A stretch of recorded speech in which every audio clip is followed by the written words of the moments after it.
ሊሰማ ኢየሱስ ዳግም ይመጣ። ደስ ይበለን እንዘምር ኢየሱስ ዳግም ይመጣ። ይመለሳል ይመለሳል ኢየሱስ ዳግም ይመጣ።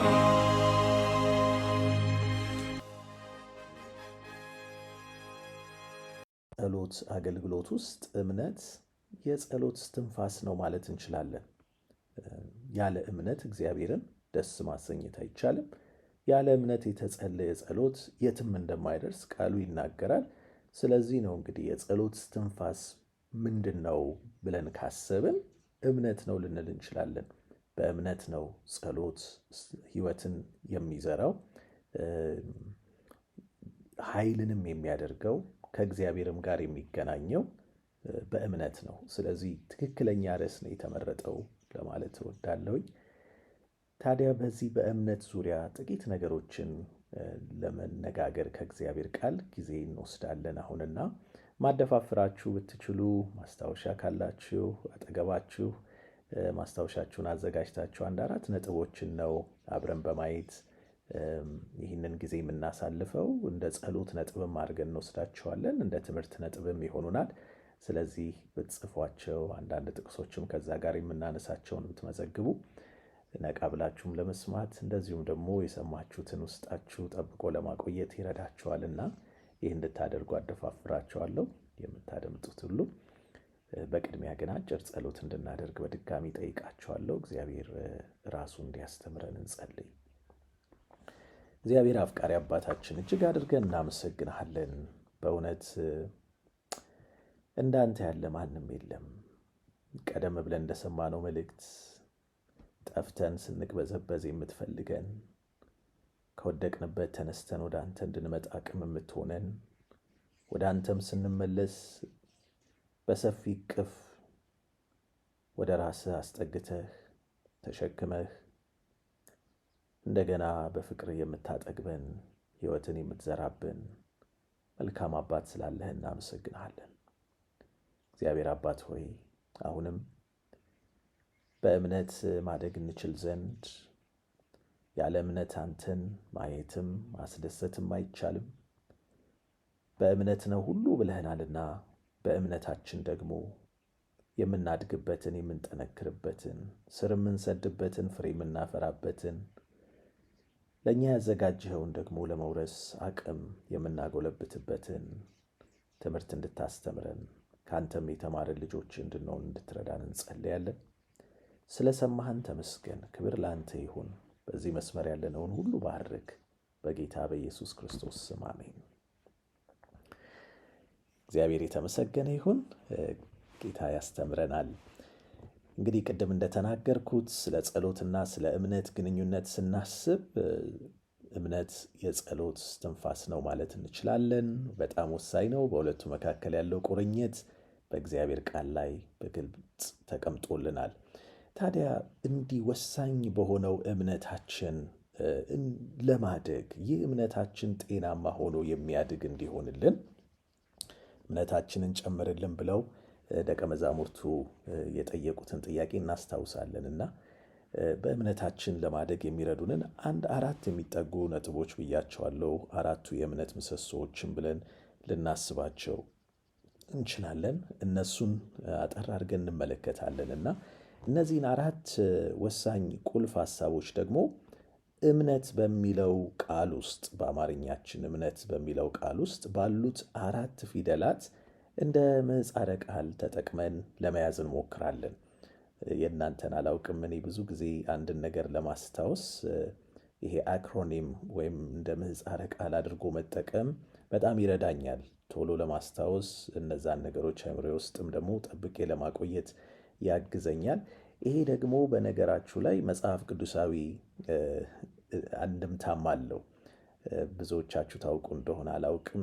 መዝሙር 119ን ሄዳችሁ ስታነቡት ረጅሙ የመጽሐፍ ቅዱሳችን ምዕራፍ ነው፣ ክፍል ነው። በዛ ክፍል ላይ አማርኛው መጽሐፍ ቅዱስም ላይ በእንግሊዘኛውም ላይ ታገኛላችሁ። በየ8 ቁጥሮቹ አንድ እንደ ርዕስ ነገር ታገኛላችሁ። አሌፍ፣ ቤት፣ ጊመል፣ ዳሌት እያለ ምንድን ናቸው እነዚህ ብላችሁ ትገረሙ ይሆናል አንዳንዴ። እነዛ የዕብራይስጥ ቃላት ናቸው፣ የዕብራይስጥ ፊደላት ናቸው። እና ምንድን ነው ሐሳቡ እዛ ጋር እያንዳንዳቸው አሁን ለምሳሌ መጀመሪያዎቹ 8 ቁጥሮች በመጀመሪያው አሌፍ ሀ እንደማለት ነው። በዛ የሚጀምሩ ስንኞች ናቸው የተቀመጡት። 8 ስንኝ በዛ ይጻፋል። ከዛ በኋላ ደግሞ ቀጥሎ ቤት የሚል ስትመለከቱ እንደገና ሌላ 8 ስንኝ ደግሞ በዛ በ ወይም ለ በምንለው ጅማሬ ይጻፋል። እና እንደዛ እያለ ከመጀመሪያው እስከ መጨረሻ ባሉት ፊደላት ቅደም ተከተል መነሻቸው በሆነ የተገጠመ ስንኝ ነው። እና ብዙ ጊዜ እንደዚህ የሚደረገው ለምንድን ነው? ለማስታወስ ነው። በቀላሉ ለማስታወስ ይረዳል። በሀ ብቻ የጀመሩ፣ በለ ብቻ የጀመሩ፣ በሐመረዋ ብቻ የጀመሩ እያለ ሲቀጥል ቅደም ተከተላቸውን ሳይረሱት ለመያዝም ይጠቅማቸዋል። ሌላም ትርጉም አለው እና በዛው እንግዲህ ተመሳሳይ ይህንንም እምነት የሚለውን ቃል እንደ ምህጻረ ቃል እንጠቀምበትና 4 የእምነት ምሰሶዎችን እናያለን። እንግዲህ የመጀመሪያው እምነት በሚለው ቃል ውስጥ ያለው የሚለው ቃል ነው። የመጀመሪያው የእምነት ምሰሶ ደግሞ በዚህ ቦታ የምናስቀምጠው እግዚአብሔርን ማወቅ የሚለውን ነው። ስለዚህ ምናልባት እየጻፋችሁ ከሆነ ትሉና ከአጠገብ እግዚአብሔርን ማወቅ ብላችሁ ያዙት። እግዚአብሔርን ማወቅ የእምነት መሰረት ነው ልንል እንችላለን። ወይም ደግሞ እምነት አካል ክፍሎች ቢኖሩት የእምነት አካል ክፍሎች ቢኖሩ የእምነት አካል ክፍል ዓይንና ጆሮ ነው ልንል እንችላለን። ምክንያቱም እምነት የሚጀምረው ከእንደዚህ አይነት እውቀት ነው። በተለይ እውነተኛ እምነት የእግዚአብሔር ቃል የሚያስተምረን እውነት ቢኖር ምንድን ነው? እምነት ይላል በሮሜ ምዕራፍ 10 ቁጥር 17 ላይ ከመስማት ነው፣ መስማትም ከእግዚአብሔር ቃል ነው ይለናል። እንግዲህ ይሄ ነው የእምነታችን መነሻ። ስለዚህ ነው እንግዲህ የእምነት ጆሮ የእግዚአብሔርን ቃል ካልሰማ እምነት ሊኖረን አይችልም። ስለዚህ የእምነት ዓይን እግዚአብሔርን ካላየ እምነታችን መሰረት ሊኖረው አይችልም። እምነት በስሜት የሚመጣ አይደለም፣ ነገር ግን በእግዚአብሔር ቃል ላይ የሚመሰረት ነው። ለዚህ ነው መስማት ከመስማት የተባለው። እምነት ከመስማት፣ መስማት ደግሞ ከእግዚአብሔር ቃል። የእምነት ዓይን የእምነት ጆሮ እግዚአብሔርን ሲያይ እግዚአብሔርን ሲያደምጥ ያን ጊዜ እምነታችን ሕያው ይሆናል። እምነታችን እያደገ በጤናማ መንገድ ወደፊት እየተጓዘ መሄድ ይችላል። ስለዚህ ትልቁ ጥያቄ የእምነት ዓይናችን ማንን ያያል? የእምነት ዓይናችን ታውሮ ይሆን ወይስ ደግሞ የእምነት ዓይናችን ጤናማ ሆኖ እያየ ነው ወይ? የእምነት ጆሮአችንስ ጤናማ ነው? ይሰማል የእግዚአብሔርን ቃል ወይስ የእምነት ጆሮአችን ደንቁሯል? ራሳችንን የምንጠይቀው ጥያቄ ይህንን ነው። ሐዋርያው ጳውሎስ በልቦናችሁ ዓይኖች ብሎ ይናገራል። ያ ነው እንግዲህ የእምነት ዓይን ማለት የማይታየውን የምናይበት። በእምነት ዓይናችን እግዚአብሔርን ስናይ እምነታችን ይጠነክራል። በእምነት ጆሮአችን እግዚአብሔርን ስንሰማ በቃሉ ውስጥ እግዚአብሔር እንደሚናገረን አምነን ቃሉን ስናደምጥ እንደ እግዚአብሔር ድምፅ እምነታችን ይጠነክራል። አንድ 2 ምሳሌዎችን ከእግዚአብሔር ቃል በዚህ ዙሪያ ብናነሳ ለምሳሌ የጊያዝ የኤልሳ ባሪያ አንድም ጠዋት ሲነቃ ዙሪያቸው በእነሱን ለመያዝ በመጡ የሶርያ ወታደሮች ግጥም ብሎ ይመለከታል። በጣም ይፈራል፣ ይንቀጠቀጣል። ወደ ጌታው ይመጣል። አረ ልንጠፋ ነው፣ አለቀልን፣ የመጣው ሰራዊት፣ የሰረገላው ብዛት ብሎ በተንቀጠቀጠ ጊዜ ኤልሳ ዓይኖቹ እንዲከፈቱለት ጸለየ ይላል። ያ የእምነት ዓይን ነው፣ የሥጋው ዓይን አልነበረም። የእምነት ዓይኖቹ ታውረውበት ነበር። ከዚህ የተነሳ በሥጋ ዓይን ያየው ነገር እጅግ አንቀጠቀጠው። የእምነት ዓይኖቹ እንዲበሩለት በተጸለየለት ጊዜና እነዚያ የእምነት ዓይኖች በበሩ ጊዜ ግን ይላል የተመለከተው ነገር የእግዚአብሔርን ሰራዊት ነበር። እጅግ የእሳት ሰረገላ የሆኑ በተራራ ላይ ከፍ ብለው የተቀመጡ ታላቅ የእግዚአብሔርን ክንድ የእምነት ዓይኖቹ ማየት በቻሉ ጊዜ ያ ፍርሃቱ በኖ ጠፋ፣ በእምነት ተተካ። በእምነት እርሱም እንደ ነቢዩ እንደ እግዚአብሔር ሰው እንደ ኤልሳ ተረጋግቶ መቀመጥ ቻለ።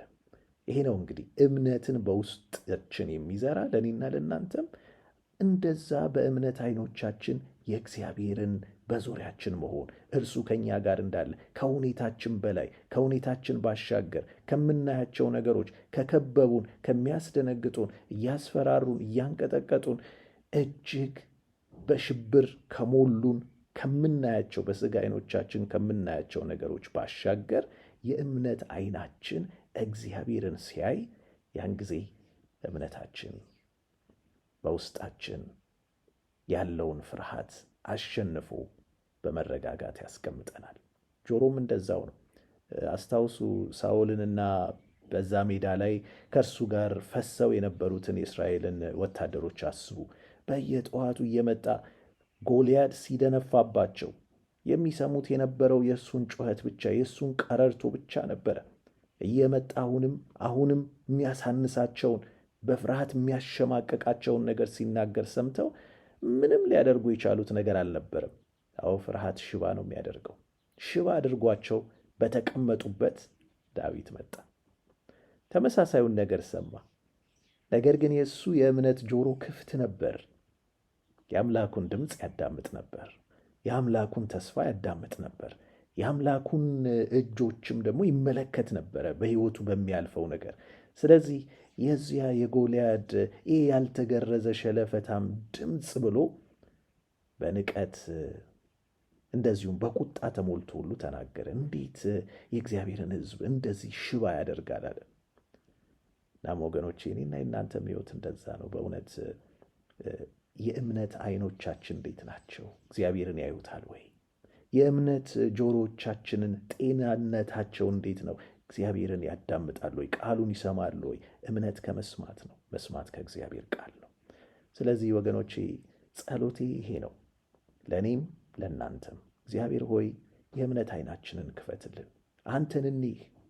አንተን ስናይ ያን ጊዜ እምነታችን ይፋፋል፣ ያድጋል። የእምነት ጆሮዎቻችንን ክፈትልን፣ እንስማ፣ ድምፅህን እንስማ፣ ከቃልህ እንስማ። እምነት ከመስማት ነው፣ መስማትም ከአንተ ቃል ነው ተብሏል። ይሄ ሊሆን ይገባል ጸሎታችን።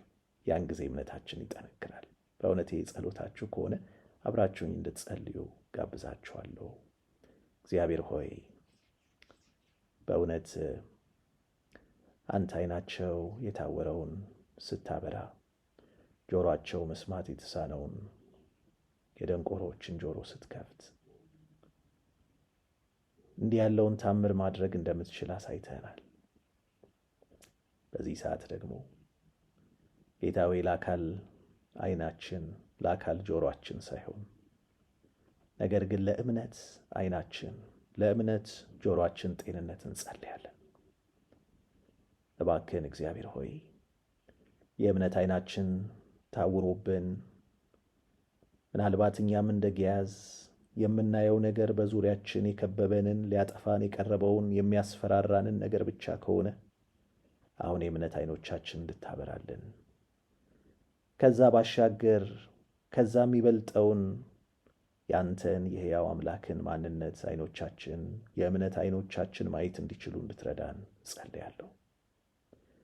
እግዚአብሔር ሆይ የእምነት ጆሮአችን ደንቁሮብን ቢሆን ቃልህን ለመስማት ተስኖን ቢሆን ቃልህን ብንሰማም ይህ የሕያው የእግዚአብሔር ቃል እንደሆነ መስማት ተስኖን እንዲሁ በዘልማድ ቃልን የምንሰማው ቃል ምንም እምነታችን ላይ የማይጨምርብን እንዲሁ በከንቱ በአንዱ ሰምተን በሌላው የምናፈሰው ሆኖብን ቢሆን እግዚአብሔር ሆይ ዛሬ የእምነት ጆሮአችን እንድትከፍትልን መስማት ከቃልህ እንደሆነ እምነትም ደግሞ ከመስማት እንደሆነ የተነገረው ቃልህ በሕይወታችን እንዲፈጸምና ከምንሰማው ቃልህ የተነሳ በእምነት ጆሮ ሰምተን እምነት እንዲሆንልን እንጸልያለን። ይህን ስለምታደርግ ተመስገን። በጌታችን በኢየሱስ ስም አሜን። አሜን ወገኖቼ፣ ይሄ እንግዲህ የመጀመሪያው ነጥባችን፣ የመጀመሪያው የጸሎት ርዕሳችን ነው። የእውነተኛ እምነት ምሰሶ እግዚአብሔርን ማወቅ፣ የእምነት ዓይን፣ የእምነት ጆሮ እግዚአብሔርን ሲያይ፣ እግዚአብሔርን ሲሰማ፣ የእግዚአብሔርን ቃል፣ ያን ጊዜ እምነታችን ያድጋል። እግዚአብሔርን ማወቅ። ሁለተኛው ነጥባችን ይልና ምላሽ መስጠት ይላል። እምነት በሚለው ቃል ውስጥ ሁለተኛ የምናገኘው ፊደል ነው። ምላሽ መስጠት። ሁለተኛው የእምነት ምሰሶ ምላሽ መስጠት ነው። ይሄ ደግሞ የእምነት እጆችና እግሮቻችንን ማንቀሳቀስን ይጠይቃል። እምነት በሰማነው እውነት ውስጣችን ከታመነ ተግባራዊ ምላሽ ደግሞ ሊኖር ይገባል። እምነት እጅን እግርን ማንቀሳቀስን ይጠይቃል። እምነት ሕያው ኃይል እንጂ እንዲሁ ሐሳብ ወይም ንድፈ ሐሳብ ብቻ አይደለም። ለዚህ ነው በያዕቆብ ምዕራፍ 2 ላይ ሄደን በምናነብበት ጊዜ ያዕቆብ ስለ እምነት ምላሽ የመስጠት ባህሪ ይናገራል። ምንድን ነው የሚለው? ሥራ የሌለው እምነት ቢኖር ይላል እሱ በራሱ የሞተ ነው ይለናል ያዕቆብ ምዕራፍ 2 ቁጥር 17 ላይ። ስለዚህ እምነታችን ያድግ ዘንድ የእምነት እጆች፣ የእምነት እግሮች ሊንቀሳቀሱ ይገባል።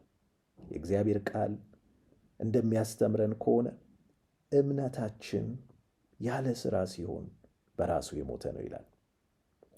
በዕብራውያን ምዕራፍ 11 ላይ የእምነት ጀግኖች የተዘረዘሩበትን ምዕራፍ ሄደን ስናነብ ሁሉንም የሚያመሳስላቸው አንድ ነገር ቢኖር የእምነት እጆቻቸውን፣ የእምነት እግሮቻቸውን የተጠቀሙ ሰዎችን ነው እዛ ጋር የምታገኙት።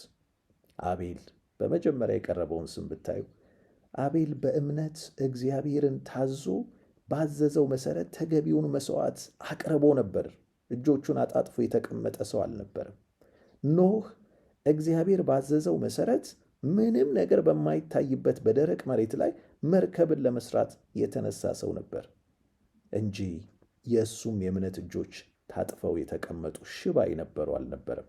አብርሃም እግዚአብሔር በጠራው ጊዜ በእምነት የእምነት እግሮቹን አንቀሳቅሶ ከነበረበት አገር ወደማያውቀው ስፍራ መዳረሻዬ የት ነው የሚለውን በቅጡ ሳያውቅ የወጣ ሰው ነበር።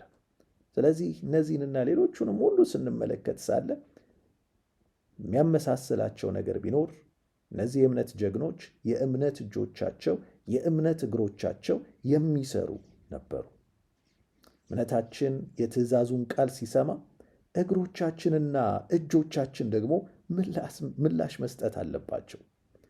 መታዘዛችን የእምነታችን መገለጫ ስለሆነ ነው። እግዚአብሔር ሲያዘን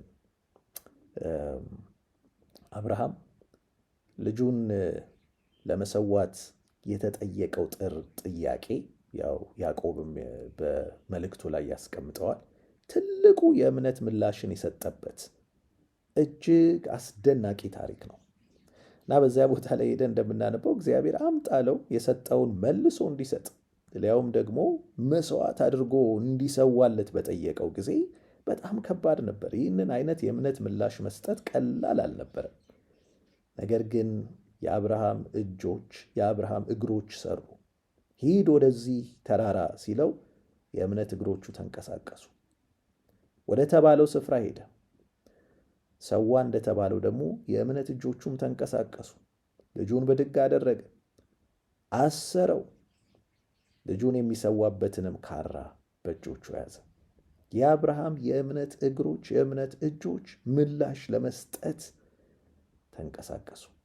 እንግዲህ በዛ ጊዜ ነበር እግዚአብሔር እንደገና ሌላ ድምፅ ደግሞ ከሰማይ ልኮ አታድርገው አቁም አለው። ግን አሁንም ልብ በሉ፣ አሁንም ተጨማሪ የእምነት እርምጃን እንዲራመድ እንዴት እንዳደረገው ደግሞ ተመልከቱ። ዞር ሲል ያ በይስሐቅ ምትክ የሚሰዋው በግ በጢሻ መካከል በቀንዶቹ ተይዞ ነበር ይላል። እግዚአብሔር ያንን በግ እንዲሁ ባጠገቡ ዱብ አድርጎ ሊያስቀምጠው ይችል ነበር፣ ወይም በጉ ወደሱ እየተራመደ እንዲመጣም ሊያደርገው ይችል ነበር። ግን አብርሃም የመጨረሻውን የእምነት እርምጃ መራመድ ነበረበት። ተነስቶ ያንን ከታሰረበት ወይም በቀንዶቹ ከተጠላለፈበት አስለቅቆ አምጥቶ መሰዋት ነበረበት። እርምጃ አለው። እምነት የሚያድገው በእንደዚህ አይነት በእጆቹና በእግሮቹ ሲጠነክር ነው። ልክ አካላዊ እግሮቻችን፣ እጆቻችን ባንቀሳቀስናቸው መጠን እየጠነከሩ እንደሚሄዱ፣ ባልተንቀሳቀሱ መጠን ደግሞ እየፈዘዙ እየደከሙ እየሰለሉ እንደሚሄዱ የእምነትም እጆችና እግሮች እንደዛው ናቸው። የእግዚአብሔርን ትእዛዝ ለመፈጸም የእምነት እጆቻችን የበረቱ ሲሆኑ፣ እግዚአብሔር ወዳዘዘን ለመሄድ የእምነት እግሮቻችን የተጉ ሲሆኑ፣ እምነታችን እያደገ እየጨመረ ይሄዳል። እምነታችን ምላሽ በመስጠት ያድጋል። የጴጥሮስን አስታውሱ። ሌሊቱን ሙሉ ለፍተው ጥረው ምንም ያላዙበትን መረብ እያጠቡ በነበረበት ጊዜ ጌታችን መጥቶ በጠዋት እንደገና ጣሉት ሲላቸው ለነዚህ አሳ በማስገር ጥሩ ልምድ ላላቸው በዛ ሰዓት እንደማይጠመድ ያውቁታል። ግን ጴጥሮስ የተናገረው ቃል ሁል ጊዜ ልቤን ይነካኛል። ጌታ ሆይ አንተ ካልክ ግን አለ፣ አንተ ካልክ ግን መረቡን እጥላለሁ። በእውነት ይሄ ነው የእምነት ምላሽ ማለት። ለእኛ ቢገባንም ባይገባንም በእኛ አይምሮ ውስጥ ያስቀመጥናቸው የተለያዩ መለኪያዎች ቢያጸድቁትም ባያጸድቁትም ግን እግዚአብሔር ካለ፣ በእምነት አይኖቻችን እሱን ካየን፣ በእምነት ጆሮቻችን እሱን ከሰማን፣ በእምነት እጆቻችንና እግሮቻችን ደግሞ ላየነውና ለሰማነው ምላሽ እንድንሰጥ የተገባ ነው። ያን ጊዜ ነው እምነታችን እያበበ እያፈራ እየጠነከረ፣ የእምነት ጡንቻ የእጅና የእግር ጡንቻ እየጠነከረ የሚሄደው። ወገኖቼ ምንድን ነው ዛሬ እኔና እናንተስ በእምነት እጆቻችን ልንጨብጠው፣ በእምነት እግሮቻችን ልንረግጠው የተገባንስ ነገር ምንድን ነው? በኢያሱ ትምህርታችን በጀመርነው እግዚአብሔር ኢያሱን በመጀመሪያ በቃ ሰጥቻቸዋለሁ ነው ያለው። በቃ ተሰጥቷቸዋል። ነገር ግን ያ በእምነት በእነሱ እጅ መጨበጥ በእግሮቻቸው ደግሞ ሄደው ሊቆሙበት የተገባ ነበር። በእግሮቻቸው የረገጣችሁትን ሁሉ ሰጥቻለሁ፣ ግን ሄደው በእግራቸው መርገጥ ነበረባቸው። እምነት ምላሽን ይጠይቃል። እኛስ በእምነት ልንጨብጠው፣ በእምነት ሄደን ልንረግጠው የሚገባን ነገር ምንድን ነው? በሕይወታችን ያለ ምላሽ ልንሰጥበት የሚገባ እንደ ጴጥሮስ እንደ ሌሎቹም የእምነት ሰዎች እግዚአብሔርን ብቻ ታምነን ልናደርገው የተገባ የእኛን ተግባር የእኛን ተግባራዊ እንቅስቃሴ የሚጠይቅ ነገር ምንድን ነው በሕይወታችን? እርግጠኛ ነኝ ይህን ጥያቄ ስጠይቅ መንፈስ ቅዱስ ወደ አእምሯችን እያመጣ ነው። አዎ ያን ነገር ልንተወው የሚገባውን እንድንተወው፣ አዎ ያንን ነገር ልንጀምረው የሚገባውን መጀመር እስካሁን ተስኖን እንዲያ እያለን ያለንበት ወገኖቼ፣ በእምነት እንጨብጠው፣ በእምነት እንርገጠው፣ በእምነት እንውጣ። ያን ጊዜ እምነታችን እየጠነከረ እግዚአብሔርም ደግሞ በእምነት ሊያወርሰን ያዘጋጀልንን ነገር እየተቀዳጀን መሄድ እንችላለን። እግዚአብሔር እንዲረዳን እስቲ እንጸልይ። እግዚአብሔር ሆይ ስለ እምነት እጆች፣ ስለ እምነት እግሮች እምነት ምላሽ መስጠት እንደሆነ በእምነት እጆቻችንን ልንዘረጋ፣ በእምነት በእግሮቻችን ልንፈጥን የተገባን የሕይወት አቅጣጫችን ምን እንደሆነ ቅዱስ መንፈስ እየተናገረን ስለሆነ አመሰግንሃለሁ። እግዚአብሔር አባት ሆይ ይህን መልእክት ሰምተን በመስታወት መልኩን እንደሚያይ ነገር ግን ምንም ሳያደርግ እንደሚመለሰው ሰው እንዳንሆን እባክህ እኛም እንደ እምነት ጀግኖች እንደነዚያ እምነታችን ምላሽ እንዲሰጥ እንጸልያለን። የእምነት እጆቻችን ጌታ ሆይ ሰለውብን ቢሆን ዛሬ የእምነት እጆቻችንን ፈውስልን። የእምነት እግሮቻችን ሽባ ሆነውብን ቢሆን የእምነት እግሮቻችንን ፈውስልን። ጌታ ኢየሱስ አንተ እጁ የሰለለውን ፈውሰሃል። እግሩ ታስሮ የነበረውን ሽባውን አስነስታ አዘልልሃል፣ አስሩጠሃል። ዛሬ እኛ የምንጠይቅህ የእምነት እጆቻችን የእምነት እግሮቻችን ከሽባነት እንዲተረተሩ ከሰለሉበት እንዲዘረጉ እግዚአብሔር ሆይ ምላሽ እንድንሰጥ እርዳን። እምነት በተግባር ይገለጣል ብለህ አስተምረህናል። እግዚአብሔር ሆይ በእምነት ተግባር ባነስንበት የሕይወት ዘርፍ እውቀት ብቻ በሆንበት እጆቻችን ይዘርጉ። የእምነት እጆቻችን ይዘርጉልን። የእምነት እግሮቻችንም እንደገና መሮጥ እንዲችሉ እርዳን። ስለ ሰማህን ተመስገን። ክብር ለአንተ ይሁን። አሜን። እውነት ነው። ሁለቱን አይተናል። እግዚአብሔርን ማወቅ የእምነት ዓይን፣ የእምነት ጆሮ፣ ምላሽ መስጠት የእምነት እጆችና የእምነት እግሮች የሚሰሩት ስራ። ቀጥለን የምናየው ነው። ደግሞ ነገር ሁሉ ተያይዞ ለበጎ ይሆናል ይላል የእምነት አንደበት። ይሄ ደግሞ የእምነት አንደበት የሚናገረው ቃል ነው። ነገር ሁሉ ተያይዞ ለበጎ ይሆናል። ወገኖቼ በእምነት ዓይኖቻችን፣ በእምነት ጆሮቻችን እግዚአብሔርን ስንሰማ፣ በእምነት እጆቻችን፣ በእምነት እግሮቻችን ምላሽ ስንሰጥ እምነታችን እያበበ እየጠነከረ ይሄዳል። ይህ ማለት ግን ከዛ በኋላ በምናደርገው ጉዞ ሁሉ ነገር አልጋ ባልጋ ይሆንልናል ማለት አይደለም። በሕይወት በእምነት በምንጓዝበት ጊዜ እንዲያውም ዙሩን ያከረዋል። ዙሩ ከረረ ይላሉ ሯጮች። በጣም ተወዳዳሪዎች እየተፎካከሩ በሚሄዱበት ጊዜ ጠላት ወደ እርሱ ወደ እግዚአብሔር እንደቀረብን መጠን በእኛ ላይ ያለውን ቁጥጥር ስለሚያጣ ባልሞት ባይ ተጋዳይነት ስለሚፍጨረጨር ሕይወታችንን እጅግ በብዙ ውጣ ውረድ ውስጥ እንዲሞላ ያደርጋል። የኢዮብ ታሪክን ማሰብ እንችላለን። ጌታችን የተናገረውን ማሰብ እንችላለን። በዓለም ሳለን ብዙ መከራ አለብን። ነገር ግን አሁንም እምነታችንን የሚያሳድገው ነገር ቢኖር በእምነት አንደበት የምንናገረው ነገር ነው። በእምነታችን አንደበት ምንድን ነው የምንናገረው?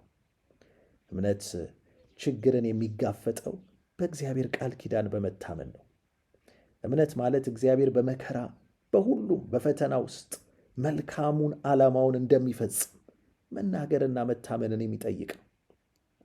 የእግዚአብሔር ቃል በሮሜ ምዕራፍ 8 ቁጥር 28 ላይ እግዚአብሔርን ለሚወዱት እንደ ሐሳቡም ለተጠሩት ነገር ሁሉ ለበጎ እንዲደረግ፣ እንዲያውም ተያይዞ የምትል ቃል አለች። ነገር ሁሉ ተያይዞ ለበጎ እንዲደረግ እናውቃለን ይላል። ይሄ ነው እንግዲህ የእምነት አንደበት የሚናገረው ቃል። ወገኖቼ ነገሮች ባልገቡን ጊዜ የሚሆነው ነገር ካሰብነው እጅግ በተቃራኒው ሲሆን፣ ይሻላል የምንለው ነገር እየባሰ ሲሄድ፣ በእምነት ዓይኖቻችን እግዚአብሔርን ካየን፣ በእምነት ጆሮዎቻችን ድምፁን ከሰማን፣ ደግሞም እሱ የሚጠይቀንን በእምነት እጆችና እግሮቻችን ምላሽ እየሰጠን ከተንቀሳቀስን፣ ያን ጊዜ አንደበታችንን ሞልተን መናገር የምንችለው ነገር ቢኖር፣ የእምነት አንደበታችን የሚዘምረው መዝሙር ቢኖር፣ ለበጎ ነው። ሁሉን አያይዞ የሚያደርገው እግዚአብሔር ለበጎ ነው። በተለይ ይህች ቃል ተያይዞ ለበጎ ይሆናል የምትለዋን አንድ ጊዜ የተረዳሁበት መንገድ ሁልጊዜ ወደ አይምሮዬ ይመጣል። አንድ ጸሐፊ ሲጽፍ ነው ምን አለ?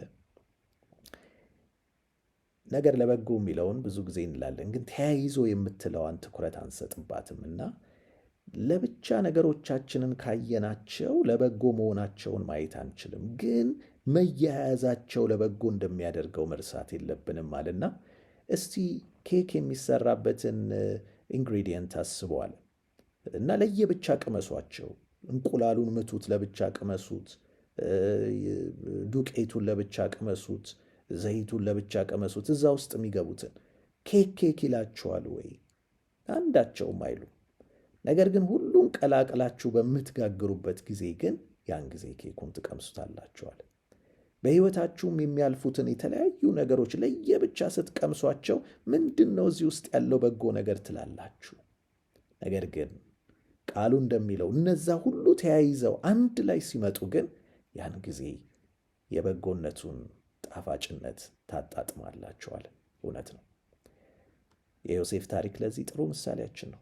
ዮሴፍ ያለፈባቸው የተለያዩ የሕይወት ምዕራፎች ለየብቻ ሲታዩ፣ ወንድሞቹ ያደረሱበት ድብደባ፣ ወደ ጉድጓድ መጣሉ፣ ከዛ በኋላ ለነዛ ጨካኝ ባሪያ ነጋዴዎች መሸጡ፣ በግብፅ ሄዶ በባርነት ያሳለፈው ቆይታ፣ በዛ ውስጥ ደግሞ በታማኝነት መቆየቱ ያስከፈለው ዋጋና የተወረወረበት እስር ቤት ለየብቻ ሲቀመሱ ምን ጣዕም አላቸው? ነገር ግን በመጨረሻ እነዛ ሁሉ ተያይዘው አስፈንጥረው ከቤተ መንግሥቱ ውስጥ ሲያስገቡትና ከፈርዖን ቀጥሎ ያለውን ሥልጣን ሲያስይዙት ያን ጊዜ በእርግጥም ነገር ሁሉ ለበጎ ተያይዞ እንደተደረገለት እናስተውላለን።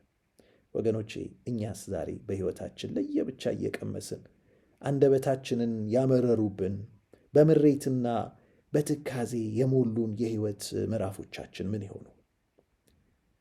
ይህን እናስታውስ። የእምነት አንደበት ነገር ሁሉ ተያይዞ ለበጎ እንዲደረግ እናውቃለን ብሎ ያውጃል። በእምነት አንደበት እኛም እንደዛ ብለን እናውጅ። እግዚአብሔር ሆይ ለብቻ ማየው ነገር ምን እንደሆነ አይገባኝም፣ አላቀውም፣ አላስደሰተኝም፣ ያንከራተተኝ ነው፣ አስጨንቆኛል። ግን አንተን ለሚወዱ እንደ ሐሳብ ለተጠሩ ነገር ሁሉ ተያይዞ ለበጎ እንዲደረግላቸው አውቃለሁ። ይሄ ነው የእምነት አንደበት የሚናገረው ቃል። ነገር ሁሉ ተያይዞ ለበጎ ይሆናል። በእግዚአብሔር እጅ ውስጥ የሕይወታችንን ዕቅድ ባቀደልን ለእናንተ ማስባትን ሐሳብ አውቃለሁ ባለው በእግዚአብሔር እጅ ውስጥ ነውና የኛ ሕይወት ያለው። እሱ ባሰበው ሐሳብ፣ እሱ ባሰበው በአረቀቀው ዕቅድ ውስጥ እያንዳንዱ በሕይወታችን የሚያልፈው ነገር ተያይዞ ለበጎ እንዲደረግ ይህ የእምነት ቃል ነው። በእምነት አንደበት ልናውጀው የተገባ ደግሞም እውነት የሆነ ነው። ስለዚህ ወገኖቼ እስቲ የእምነት አንደበታችንን እግዚአብሔር ይፍታልን። ምናልባት የእምነት አንደበታችን ታስሮብን ቢሆን ዛሬ ያንን መናገር የተሳነውን ሰው ጌታ ኢየሱስ ክርስቶስ አንደበቱን እንደፈታለት የእኛንም የእምነት አንደበት እግዚአብሔር እንዲፈታልን እኛም በእምነት አፋችንን ስንከፍት እግዚአብሔር ነገርን ሁሉ አያይዞ ለበጎ ያደርጋል ብለን እንድናውጅ እግዚአብሔር እንዲረዳን እስቲ እንጸልይ። እግዚአብሔር ሆይ አሁን ደግሞ የእምነት አንደበታችንን ፈውስ እንልሃለን። አፋችን የእምነት አንደበታችን ተቆልፎብን ቢሆን የምንናገረው የምሬት ቃል እምነትን የሚሸረሽር ተስፋ በመቁረጥ የተሞላ ቢሆን በሕይወታችን የማጉረምረምን አንደበት ዘግተህ የእምነትን አንደበታችን እንድትከፍትልን እንጸልያለን። እግዚአብሔር ሆይ በእምነት አንደበታችን ነገር ሁሉ ተያይዞ ለበጎ ይሆንልኛል ብለን እንድንናገር ከዚህም የተነሳ በሁሉ አመስግኑ የተባለውን ያንተን ቃል እንድንለማመድ አንተም በእርግጥ እንደምታደርገው እንድናምን እንድትረዳን ጸልያለሁ። እግዚአብሔር ሆይ ቋንቋችንን ቀይርልን፣ ንግግራችንን ቀይርልን። የእምነት አንደበታችን ይተርተር፣ ይከፈት። ይህን ስለምታደርግ አመሰግንሃለሁ። ስምህ የተመሰገነ ይሁን። አሜን። ወገኖቼ የመጨረሻውና አራተኛው ላይ ደርሰናል። የመጀመሪያው እግዚአብሔርን ማወቅ ነው ብለናል፣ በእምነት ጆሮ፣ በእምነት ዓይን። ሁለተኛው ምላሽን መስጠት ነው ብለናል፣ በእምነት እጆች፣ በእምነት እግሮች። ሦስተኛው ደግሞ በእምነት አንደበት ነገር ሁሉ ለበጎ ይሆናል፣ ተያይዞ እግዚአብሔር ለበጎ ያደርገዋል ብሎ ማወጅ ነው ብለናል። አራተኛውና የመጨረሻው ደግሞ እምነት በትዕግስት መጽናትን መለማመድ ነው። ትዕግስትን ያደርጋል ወገኖች። የእውነተኛ እምነት ትዕግስትን ያደርጋል። ይህ ደግሞ የእምነት ልብ ነው። የእምነት ልብ ትዕግስት ነው። እውነተኛ እምነት ነገሮች ወዲያው ባይፈጸሙ አዎ ለበጎ ነው እያለን እንቆያለን። ግን አንዳንድ ጊዜ ለመጀመሪያ ጊዜ እንደዛ እንላለን፣ ለሁለተኛ ጊዜ እንደዛ እንላለን። ግን እየረዘመ ሲሄድ ቆይታው ትንሽ ዘለግ ሲል እንፈተናለን። ይሁን እንጂ ወገኖቼ በእምነታችን ለመጽናት ትዕግስትን ይጠይቃል። ይህ ደግሞ የእምነት ልብ ነው። የእምነታችን ልብ መምታቱን ሲያቆም ሕይወት እንደሚያቆመው ሁሉ ወገኖቼ እምነታችንም ልቡ ትዕግስት ነው። ትዕግስት ስናጣ፣ ተስፋ ስንቆርጥ ያን ጊዜ እምነታችን ይሞታል። ነገር ግን በትዕግስት ስንጠብቅ የእምነት ልባችን እየሰራ ነው፣ እየመታ ነው፣ ደም እየረጨ ነው። እምነታችን ሕያው ሆኖ መቆየት ይችላል። ለዚህ ነው እምነት ከትዕግስት ሊነጠል አይችልም።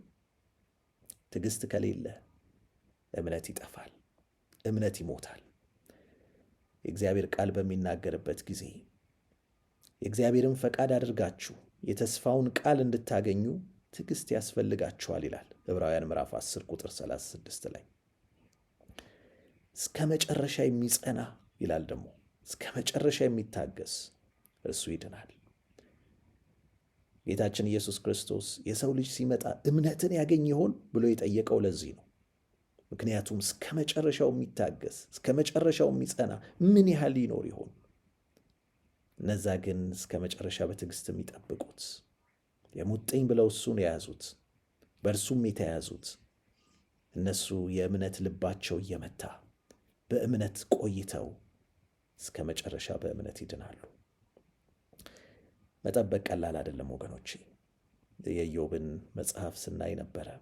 ኢዮብ በመጀመሪያዎቹ 2 ምዕራፎች እግዚአብሔር ሰጠ፣ እግዚአብሔር ነሳ እያለ የተናገረባቸውን የምስጋና ቃላቶች እናገኛለን።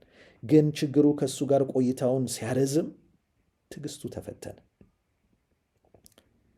በብዙ ስቃይ ውስጥ አለፈ። ግን በዛም ውስጥ ቢሆን ተስፋ ግን አልቆረጠም። ቢገለኝም እንኳን ይል ነበር። አዎ ይሄ ቁርበቴ ከሰውነቴ ቢጠፋ እንኳን አለ አዳኜን የሚቤዠኝን አየዋለሁ። ኢዮብ ትዕግስትን አደረገ እስከ መጨረሻ። እግዚአብሔርን በተገለጠለት ጊዜ እጄን ባፌ ላይ ጭናለሁ አለ። ወገኖቼ ትዕግስት ወሳኝ ነው። ዛሬ ሰይጣን የሚጥረው ይህንን የእምነታችንን ልብ ለማጥፋት ነው። የእምነት ልብ በሽተኞች እንድንሆን፣ ትዕግስት እንድናጣ፣ ተስፋ እንድንቆርጥ። ምክንያቱም ያውቀዋል ተስፋ ስንቆርጥ፣ ትዕግስታችን ሲጠፋ የእምነታችን ልብ እንደሚቆም ያውቃል።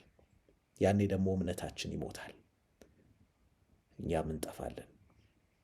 ለዚህ ነው ትዕግስት እንድናጣ፣ ተስፋ እንድንቆርጥ እጅግ አድርጎ የሚፈታተንን።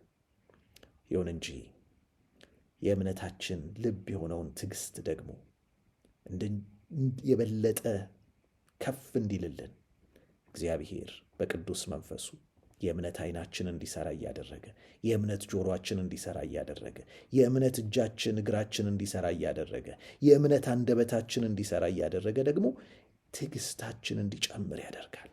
ለዚህ ነው ከላይ ያየናቸው ጤነኞች ከሆኑ፣ የእምነት ዓይናችን ጤነኛ ከሆነ እግዚአብሔርን የምናይ፣ የእምነት ጆሮአችን ጤነኛ ከሆነ እግዚአብሔርን የምንሰማ ከሆነ፣ የእምነት እጅና እግራችን ጤነኛ ከሆነ ለእግዚአብሔር በእምነት ምላሽ የምንሰጥ ከሆነ፣ የእምነት አንደበታችን ጤናማ ከሆነ በአፋችን የምናውጀው ቃል የእምነት ሲሆን፣ ያን ጊዜ የእምነት ልባችን ደግሞ ጤነኛ እየሆነ እየጠነከረ ትዕግስት እያደረግን ተስፋችን እየለመለመ ይሄዳል።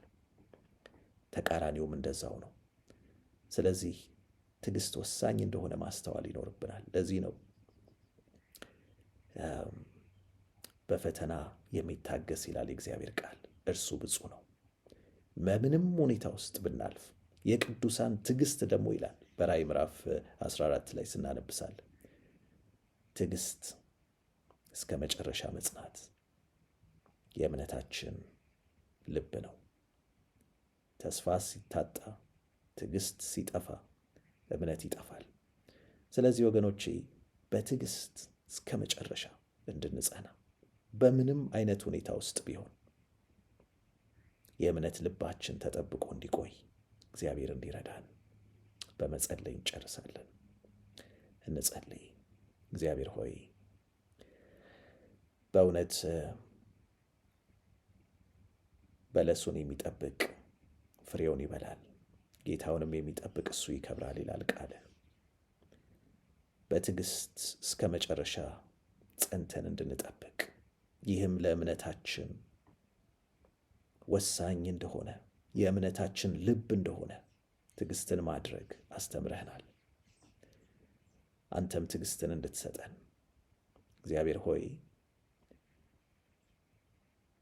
ተስፋ ለመቁረጥ ስንፈተን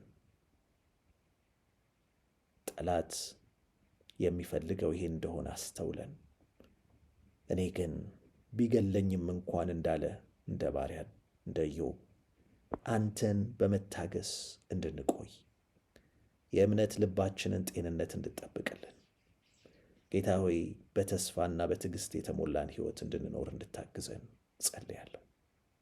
እንግዲህ እግዚአብሔር ሆይ በዚህ በተናገርከን ቃል የበለጠ እምነታችን እንዲጨምር የእምነታችን ጤንነት የተሻለ እንዲሆን በእምነት እንድናድግ እርዳን። የእምነት ዓይኖቻችን የእምነት ጆሮቻችን ይከፈቱ። አንተን እንይህ፣ አንተን እንስማ። የእምነት እጆች የእምነት እግሮቻችን ጌታ ሆይ የሚሰሩ እንዲሆኑ ምላሽ እንድንሰጥህ አንተ እርዳን። የእምነት አንደበታችን እንዲከፈት ነገር ሁሉ ለበጎ ይሆንልናል ብለን እንድናውጅ በምስጋናም እንድንሞላ አንተ እርዳን።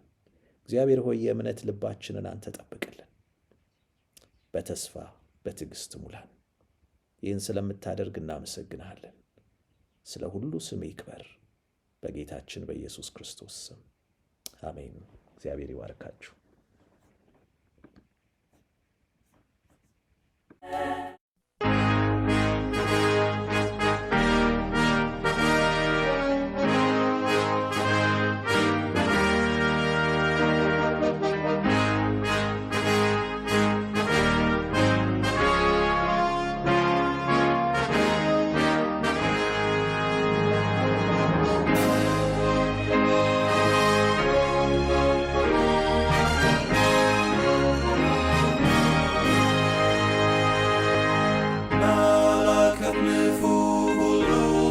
ሰማ ኢየሱስ ዳግም ይመጣል።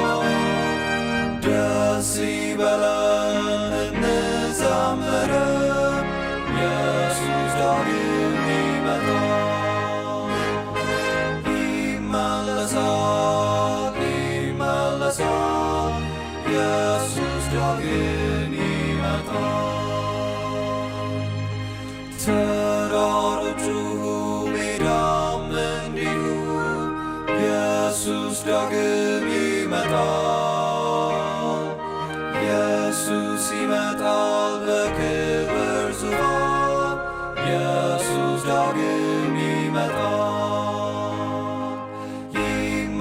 ይመለሳል ይመለሳል፣ ኢየሱስ ዳግም ይመጣል።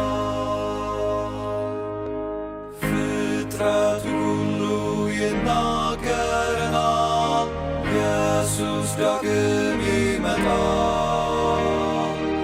እስከ ባህር ዳር ሁሉ ያየዋል፣ ኢየሱስ ዳግም ይመጣል። ይመለሳል ይመለሳል፣ ኢየሱስ ዳግም ይመጣል። የምድር መናወጥ ለሰዎች ይላል፣ ኢየሱስ ዳግም ይመጣል። አውሎ ነፋስም ያስታውቀናል፣ ኢየሱስ ዳግም ይመጣል። ይመለሳል ይመለሳል፣ ኢየሱስ ዳግም ይመጣል። ሕዝብም ይቆጣል፣ በዚህ ይታወቃል፣ ኢየሱስ ዳግም